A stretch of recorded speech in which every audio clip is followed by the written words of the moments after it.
जय हिंद, नमस्कार। मैं अंबर ज़ैदी स्वागत करती हूँ आप सबका एक बार फिर से हमारे आज के कार्यक्रम में और आज कई सारे बड़े इंटरेस्टिंग अपडेट्स के साथ हम हाज़िर हैं और हमारे आज के शो में एक बार फिर से मौजूद हैं आप सबकी फ़ेवरेट और ऑफ़ कोर्स मेरी भी फ़ेवरेट हैं डॉक्टर अंशु जोशी। बहुत स्वागत है आपका। नमस्कार, जय हिंद। बहुत-बहुत धन्यवाद अंबर, आपको, अपने दर्शकों को भारत माता की जय।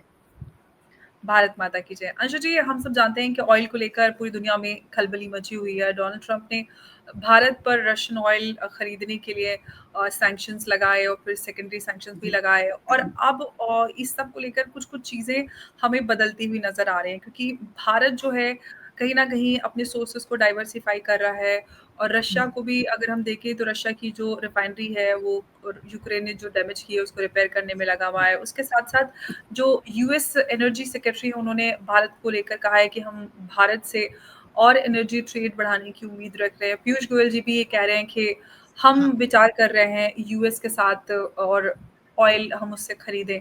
तो ये सारी जो चीज़ें चल रही हैं, इस सब के बीच में आपको क्या लग रहा है कि ये जो अपडेट्स आ रहे हैं, क्या जो भारत है, वो अपनी जो ऑयल पॉलिसी है, उसको बदल रहा है या फिर जो चीज़ें जियोपॉलिटिकल हमने चेंजेस देखे, पाकिस्तान सऊदी के बीच डिफेंस पैक्ट हुआ और भारत और अमेरिका के बीच में जो ट्रेड को लेकर चल रहा है, क्या उस सब की वजह से ये सारे बदलाव आ रहे हैं? कहाँ जो बदलाव है, उसका क्या असर हो रहा है? इस ओवरऑल सिचुएशन को आप किस तरह से देख रही हैं? अंबर, निश्चित तौर पर ये एक बहुत कॉम्प्लिकेटेड सिचुएशन हमको दिखाई पड़ रही है, जहाँ एक और पहले हमारे ऊपर प्यूनिटिव टैरिफ्स ट्रंप ने लगाए। If this was not enough तो फिर हमने लास्ट वीक देखा कि कैसे उन्होंने H1B वीज़ा की जो फ़ी है, वो वूपिंगली बढ़ाकर पहले जो लगभग 1,500 यूएसडी के करीब फीस थी, उसको उन्होंने 1 लाख यूएसडी और भारतीय मुद्रा में देखें तो 88 लाख रुपए उन्होंने इसको कर दिया, जिसके बाद एक बड़ा हड़कंप मचा और इसका एक अपना रेपरकशन है जो खुद अपने आप में चर्चा का विषय है। Even if this was not enough तो अभी जब उन्होंने यूनाइटेड नेशंस जनरल असेंबली में अपना भाषण दिया तो वहां फिर चीन और भारत को उन्होंने ये संदेश दिया कि वो रशिया से ऑयल एंड गैस ना खरीदे और जहां एक और ये संदेश दे रहे हैं तो फिर एक पॉजिटिव हाथ लेकर के आगे बढ़ना चाहिए, तो वो तो किया नहीं। और उसके बाद अभी फार्मास्यूटिकल जो इंपोर्ट्स हैं यूएस के, उन पर फिर 100% टैरिफ ट्रंप ने डिक्लेयर कर दिया। भारत का भी सबसे बड़ा एक्सपोर्ट है फार्मास्यूटिकल्स का यूएस में, 12+ बिलियन यूएसडी का हम फार्मास्यूटिकल्स भेज रहे हैं यूएस को। और इससे निश्चित तौर पर हमारा जो एक हमारी कंपनीज को पर असर पड़ेगा या हमारी अर्थव्यवस्था पर जो असर पड़ेगा, लेकिन जो अमेरिकन अर्थव्यवस्था पर इसका असर पड़ेगा वो तमाम अर्थशास्त्री बता रहे हैं, तमाम जो एक्सपर्ट्स हैं वो बता रहे हैं। और एज अ जियोपॉलिटिक्स एक्सपर्ट मैं आपको बता सकती हूँ कि अमेरिका की अर्थव्यवस्था को और वहां के सामाजिक ताने बाने पर और वहां के राजनीतिक पूरे सिस्टम पर आगे चलकर एक नकारात्मक असर पड़ेगा। अब आपके प्रश्न पर आती हूँ। अब इन तमाम इस तरह के प्यूनिटिव मेजर्स भारत पर लेने के बाद इस तरह के जो स्टेटमेंट्स आ रहे हैं, चाहे आप अमेरिका के ऑफिशियल्स के हवाले से देखें या आप पीयूष गोयल जी के हवाले से देखें कि भारत और अमेरिका के बीच बहुत डिफाइनिंग रिलेशंस है, स्ट्रेटेजिक पार्टनरशिप है। और पीयूष गोयल जी भी अभी अमेरिका थे, जो ट्रेड डील दोनों देशों के बीच में जिस पर चर्चा चल रही है, हमने एक चर्चा में बात भी की कि वी ऑल आर होपफुल कि ये ट्रेड डील जल्द से जल्द फाइनलाइज होकर के साइन हो जाए, तो हम तभी सारे प्यूनिटिव मेजर्स को पीछे हटते हुए भी देख पाएंगे। अब इस सब के बीच में पीयूष गोयल जी की तरफ से इस प्रकार का अनाउंसमेंट, इस तरह का स्टेटमेंट एक बड़ा संदेश जो है वो न सिर्फ दोनों देशों के लोगों को, डिप्लोमेट्स को, बल्कि पूरी दुनिया में जो ग्लोबल पॉलिटिक्स को फॉलो करते हैं उनको दे रहे हैं कि despite all the irritants in the relations, there are certain windows of opportunities, जहां पर भारत का जिस प्रकार का स्वभाव है और जिस तरह की विदेश नीति है, तो अपनी एनर्जी डिमांड्स को और अपने एनर्जी इंपोर्ट्स को डाइवर्सिफाई करते हुए हम अमेरिका के साथ और तेल लेने की बात कर रहे हैं। जिस प्रकार की स्थितियां बनी है, बार बार मैं उसको कह रही हूँ, उसके बीच। और आप यदि यूएस के ऑफिशियल्स को देखें तो वो भी इस प्रकार के इंडिकेशंस दे रहे हैं कि भारत और अमेरिका के बीच में ऊर्जा को लेकर के या ऑयल परचेज को लेकर के कुछ महत्वपूर्ण अग्रीमेंट सामने आ सकते हैं। तो न सिर्फ नेचुरल गैस, बल्कि हम कहें कि कोल को भी, या जो ये क्लीन गैस होती हैं, इसको लेकर के भी अग्रीमेंट सामने आ सकते हैं। ये एक पॉजिटिव डेवलपमेंट है।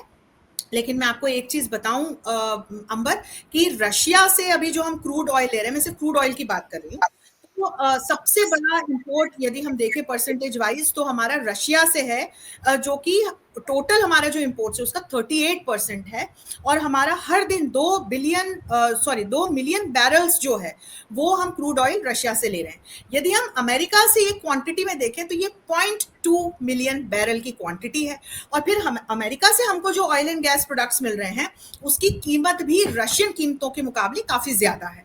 तो और फिर अभी हमें रशिया से 5% का अतिरिक्त जो डिस्काउंट है वो भी रशिया से ऑयल एंड गैस परचेज पर मिला है।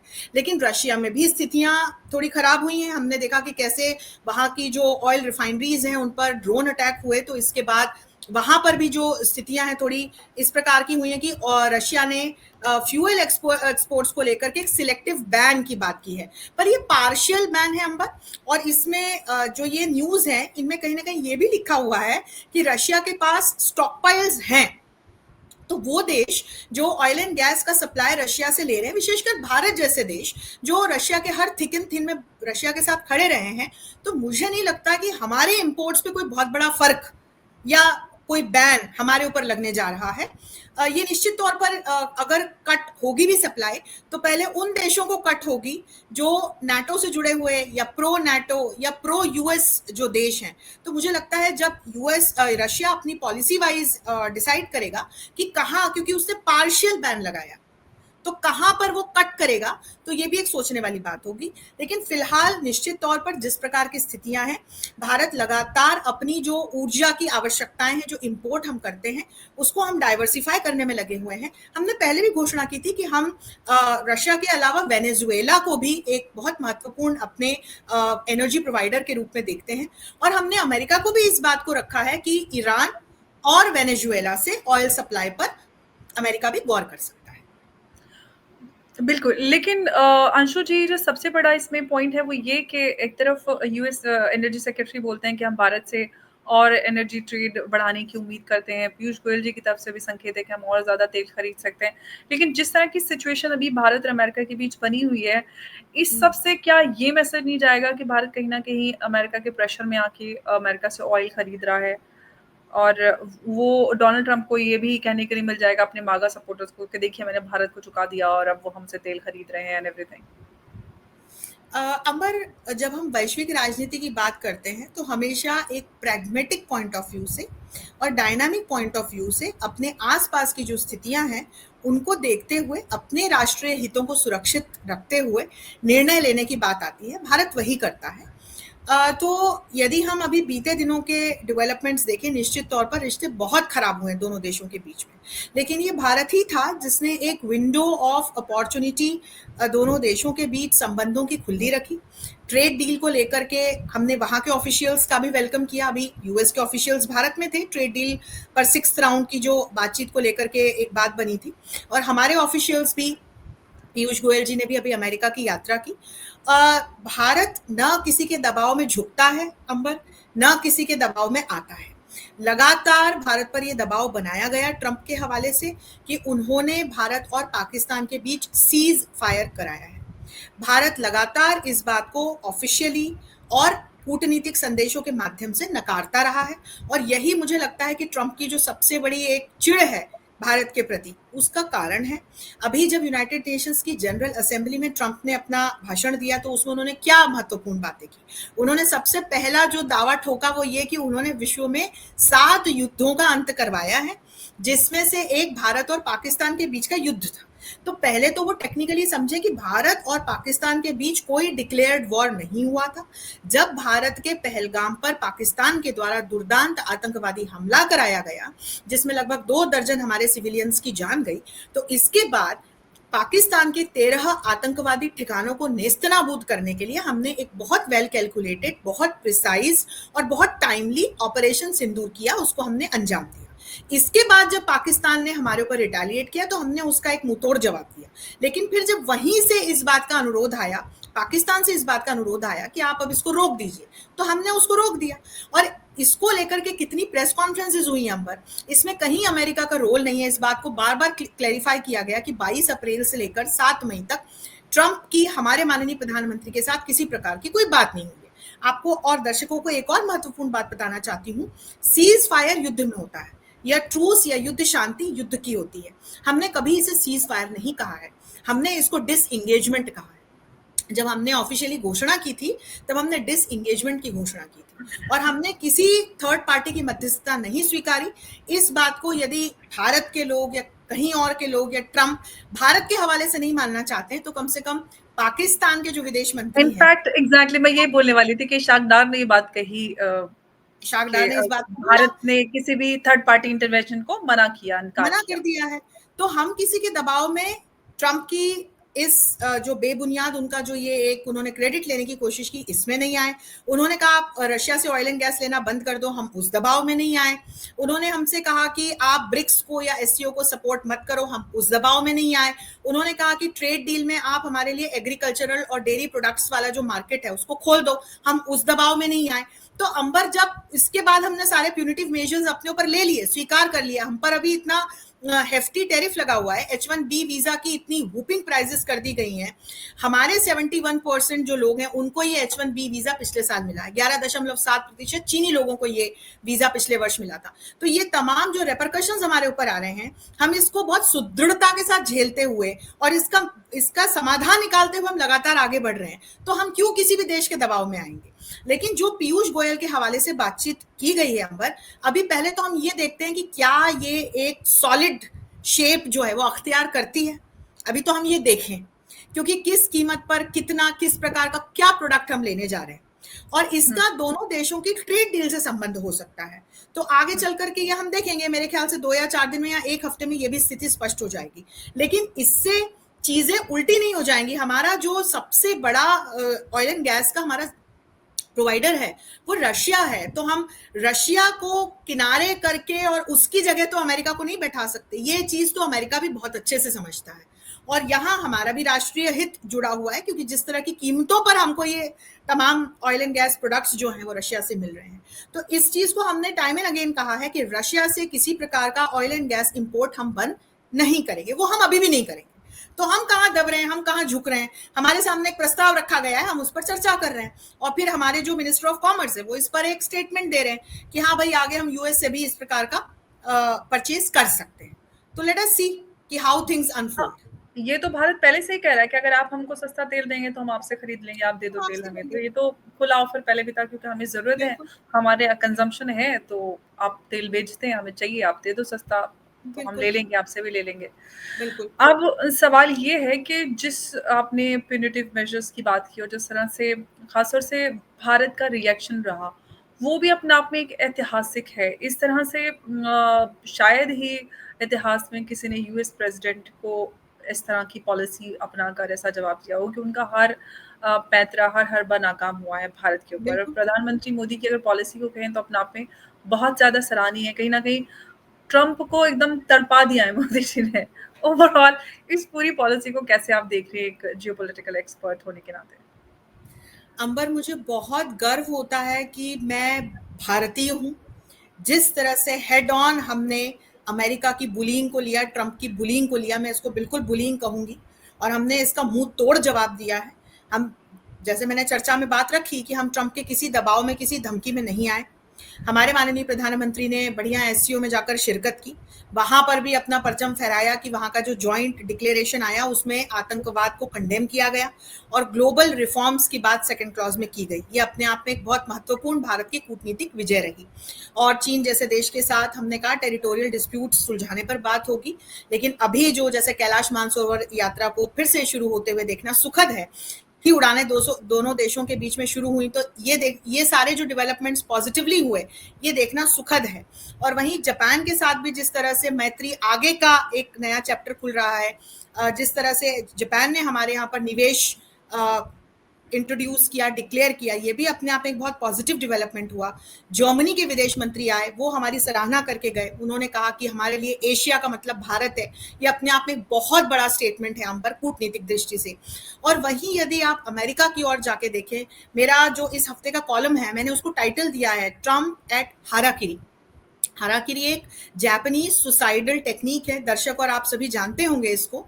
तो ट्रम्प ना एक मुझे सुसाइडल मोड पर नजर आ रहे हैं, जिसमें वो अपने आसपास की घटनाओं से सबक ना लेते हुए मुझे नहीं पता अपने सलाहकारों की सलाह पर चल रहे हैं या वो स्वयं कुछ क्या सोच रहे हैं, किस लिए सोच रहे हैं और क्या एक्शंस ले रहे हैं। देखिए, वेस्ट एशिया में अमेरिका का स्टेक इतना खराब हुआ है। सऊदी और पाकिस्तान के बीच में ये हिस्टोरिक डिफेंस पैक्ट होने का मतलब ये है कि जो अभी ओआईसी देशों की पिछले हफ्ते इमरजेंसी मीटिंग हुई थी इजराइल के कतर पर हमला करने के बाद, उसमें सभी देशों ने एकमत से ये कहा कि अब हम ट्रंप पर या अमेरिका पर भरोसा नहीं कर सकते।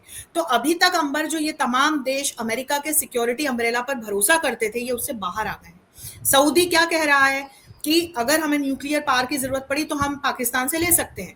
पाकिस्तान के ऑफिशियल्स क्या कह रहे हैं कि सऊदी को जब भी न्यूक्लियर पावर की आवश्यकता पड़े या न्यूक्लियर वेपन्स की आवश्यकता पड़े तो हम प्रोवाइड करने को तैयार हैं। तो देखिए अमेरिका का स्टेक वहां पर कितना कम होता हुआ नजर आ रहा है।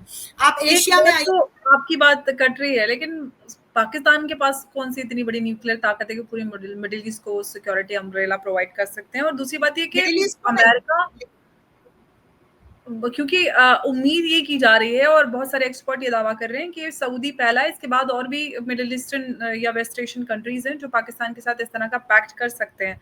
लेकिन ये भी बात एक है अंशु जी कि जो मिडिल ईस्ट है उसमें अमेरिका के स्टेक्स इतना ज्यादा हैं कि मिडिल ईस्टर्न कंट्रीज जितना भी चाहें अमेरिका से आसानी से पल्ला नहीं छुड़ा सकते हैं।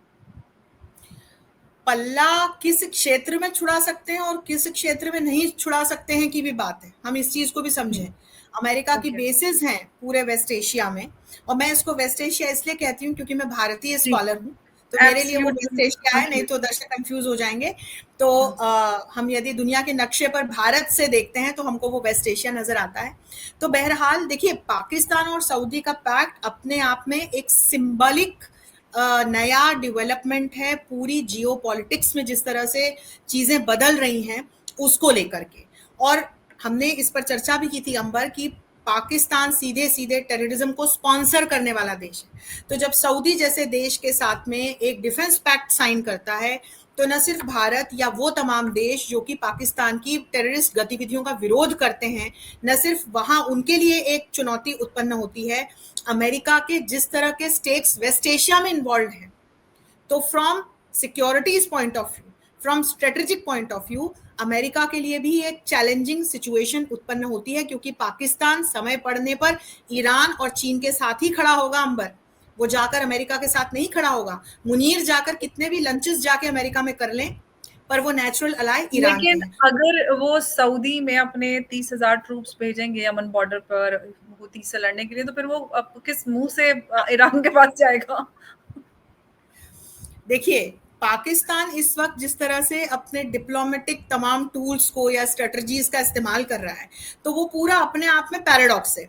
आप देखिए कि मुनीर लंच करने जा रहे हैं अमेरिका, अमेरिका अटैक कर रहा है ईरान पर, ईरान का एक अलाय है पाकिस्तान, और फिर इजराइल को कंडेम कर रहे हैं पाकिस्तान के ऑफिशियल्स एक स्टेटमेंट निकाल के।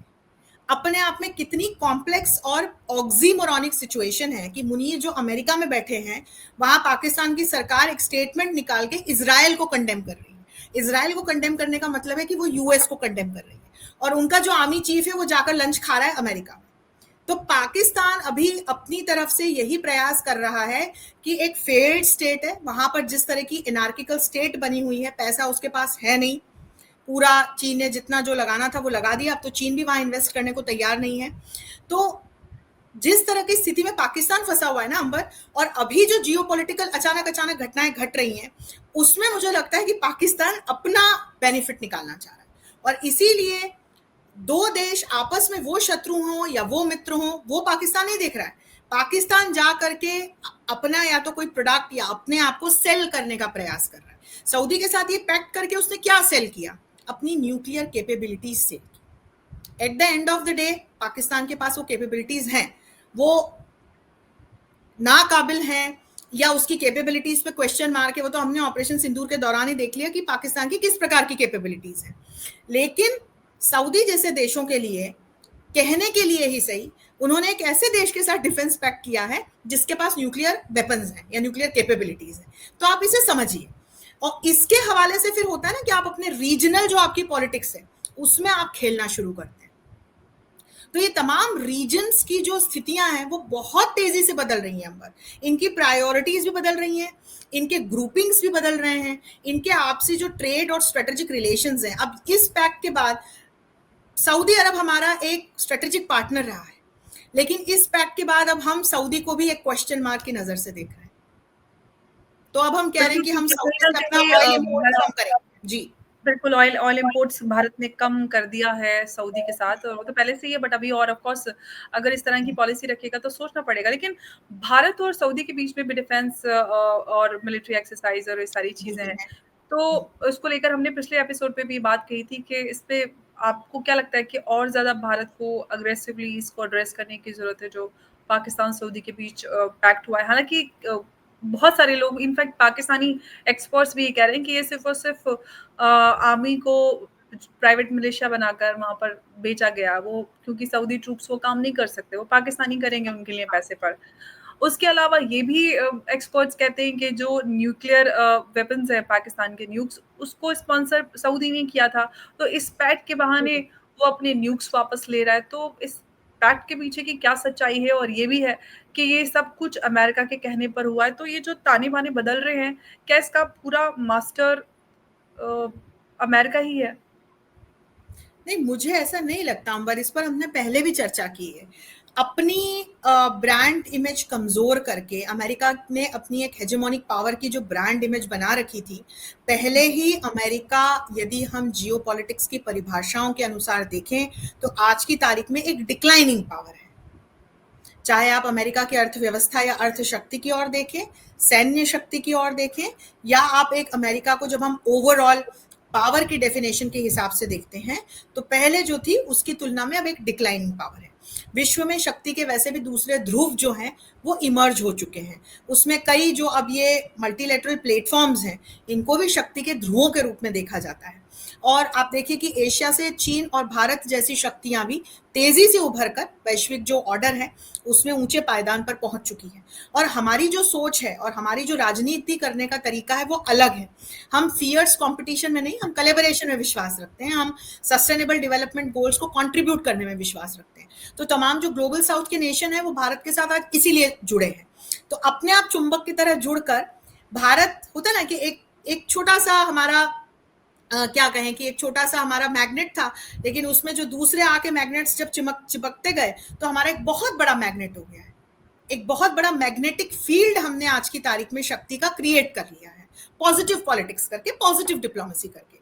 तो अब अमेरिका के सामने उसकी अपनी आंतरिक चुनौतियां हैं, क्षेत्रीय चुनौतियां हैं और वैश्विक स्तर की चुनौतियां। यदि 3 स्तर पे मैं बात करूं, आप डोमेस्टिक फ्रंट पर जाइए, वहां पर इन्फ्लेशन देखिए। और मैं यही हंस रही थी कि जो 100% का टैरिफ इन्होंने फार्मा पे लगा दिया है, ये अमेरिका के लिए सुसाइडल होगा, क्योंकि इन्फ्लेशन बहुत तेजी से बढ़ना पहले ही शुरू हो चुका है। और ऑन द शेल्फ अब जो ये इसेंशियल मेडिसिन हैं, इनके रेट्स मल्टीफोल्डेड बढ़ जाएंगे। इनकी कीमतें किसको चुकानी पड़ेगी? अमेरिका की जनता को चुकानी पड़ेगी। निश्चित तौर पर उनमें अपनी सरकार के प्रति असंतोष उपजेगा और अमेरिका की जनता तो बहुत जल्दी सड़कों पर आ जाती है। तो वहां पर जिस प्रकार की अभी आप देखेंगे कि आगे कैसे स्थितियां जो है वो अशांतिपूर्ण बनती हुई नजर आएंगी। और अमेरिका की इससे इकोनॉमिक ग्रोथ भी धीमी होगी। और अमेरिका ने जो इस प्रकार के मेजर्स लेके दूसरे देशों के सामने भी एक चेतावनी प्रस्तुत कर दी है कि हम ऐसा कभी भी किसी के भी साथ कर सकते हैं। तो दूसरे देश भी अब जैसे जो भारत कर रहा है, भारत ने पहले ही लैटिन अमेरिका, अफ्रीका और एशिया के दूसरे देशों की ओर अपने फार्मा मार्केट को डाइवर्सिफाई करना शुरू कर दिया था अंबर। आई थिंक हमारी सरकार ये सेंस कर रही थी कि आगे पीछे फार्मा पे टैरिफ लगेगा, तो हमने अपना डाइवर्सिफाई करना शुरू कर दिया। और दूसरी महत्वपूर्ण बात ये कि जिस प्रकार के टैरिफ जिस प्रकार की कंपनीज पे लगाए हुए हैं, अभी हमारा वहां पर भी कुछ मुझे लगता है कि बहुत ज्यादा ऐसा नुकसान या त्वरित नुकसान हमें होता हुआ दिखाई नहीं पड़ रहा है। लेकिन अमेरिका की ओर जाएं तो डोमेस्टिक फ्रंट पर जिस तरह की स्थितियां हैं, बेरोजगारी है, वहां पर इन्फ्लेशन है, वहां देखिए गन लॉबी जिस प्रकार से काम करती है, और वहां के अपने आंतरिक बहुत सारे ऐसे मुद्दे हैं जो अभी तक ट्रंप नहीं सुलझा पाए हैं। यदि क्षेत्रीय दृष्टि से देखें तो एक और कनाडा है, दूसरी ओर तमाम साउथ अमेरिका के देश हैं। मैक्सिको के साथ किस तरह से इलीगल इमिग्रेशन को लेकर के, माइग्रेशन को लेकर के स्थितियां बनी हुई हैं। लैटिन अमेरिका के दूसरे देशों के साथ जिस प्रकार के संबंध अमेरिका के पहले से रहे हैं, तो कोई बहुत विश्वासपूर्ण संबंध है नहीं। देखिए ब्राजील के साथ भी अभी क्या हो रहा है, और कनाडा के साथ भी किस तरह के रिश्ते हैं और क्या स्थितियां बनी हैं।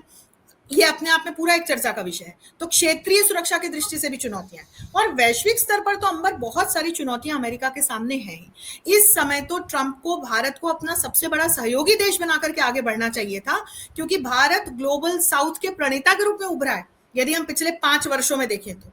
और इसके पिछले 5 वर्षों में हमने पहले वो छवि बनाई है, उसके लिए काम किया है, हमने होमवर्क किया, उसके बाद पिछले 5 वर्षों में हम उस प्रणेता के रूप में उभरे। तो आज तो हमारे पास ग्लोबल साउथ के जितने देश हैं उनका एक तगड़ा समर्थन और सहयोग है साथ में। तो अब ऐसी स्थिति में जब अमेरिका एक डिक्लाइनिंग पावर है और भारत एक राइजिंग पावर है, भारत के साथ रिश्ते बिगाड़ करके अमेरिका ने कोई बहुत अच्छा काम नहीं किया है।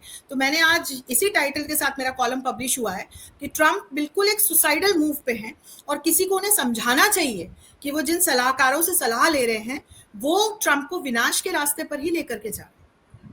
बट अंशु जी, कई सारे अमेरिकन इकोनॉमिस्ट एक्सपर्ट्स ये वार्निंग देते आए हैं कि अगर आप भारत के साथ इसी पॉलिसी पर चलेंगे तो इनफैक्ट वैसे भी ऑलरेडी कई सारे स्टेट्स में स्टैगफ्लेशन और इस तरह की स्थिति बनी हुई है, रिसेशन जैसी स्थिति बनी हुई है, और जैसा कि हम सब जानते हैं कि एक डिक्लाइनिंग पावर है, उस सब में चेतावनी तो उनको बार बार मिल रही है, लेकिन ट्रंप सुन नहीं रहे हैं किसी के। तो आपको क्या लगता है कि कुछ महीनों में भारत और अमेरिका के बीच में ट्रेड डील साइन होगी और स्थिति बेहतर हो सकती है? ट्रेड डील अपने आप में एक ऐसा मुद्दा है जिसको लेकर के अमेरिकन ऑफिशियल्स भी भारत के साथ पूरे प्रयास में है कि ये डील साइन हो जाए।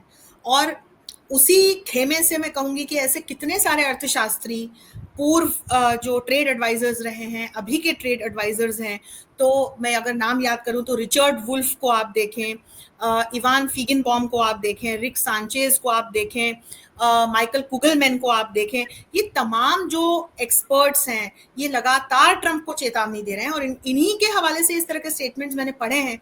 जैसे इवान फिगनबॉम ने कहा कि नवारो जो है वो एक बेलगाम तोप है, और ट्रंप ऐसे ही लोगों को अपनी इनर कोटरी में रखते हैं जो उन्हें ऐसी उल्टी सीधी सलाहें देते हैं जिससे भारत जैसे बढ़िया देशों के साथ अमेरिका के रिश्ते खराब हो।